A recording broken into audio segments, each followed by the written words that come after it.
के खाएको के भन्छ अरे गाजरको हलुवा र रोटी हलुवा कसले बनाएको बाबाले खाएर हेर त कस्तो छ दामी छ बहिनी हजुर के खाइछौ मैले रोटी त के हो त आएको आमा यो काक्रो काँक्रो हलुवा हलुवा गाजरको हलुवा हो नि त गाजरको हलुवा कसले बनाएको आमाले ए आमाले बनाउनु भएको हलुवा बाबाले बनाएको होइन बाबाले हो खाएर हेर त कस्तो छ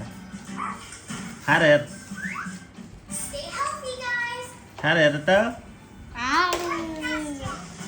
हलुवा खाएर हेर नि छिटो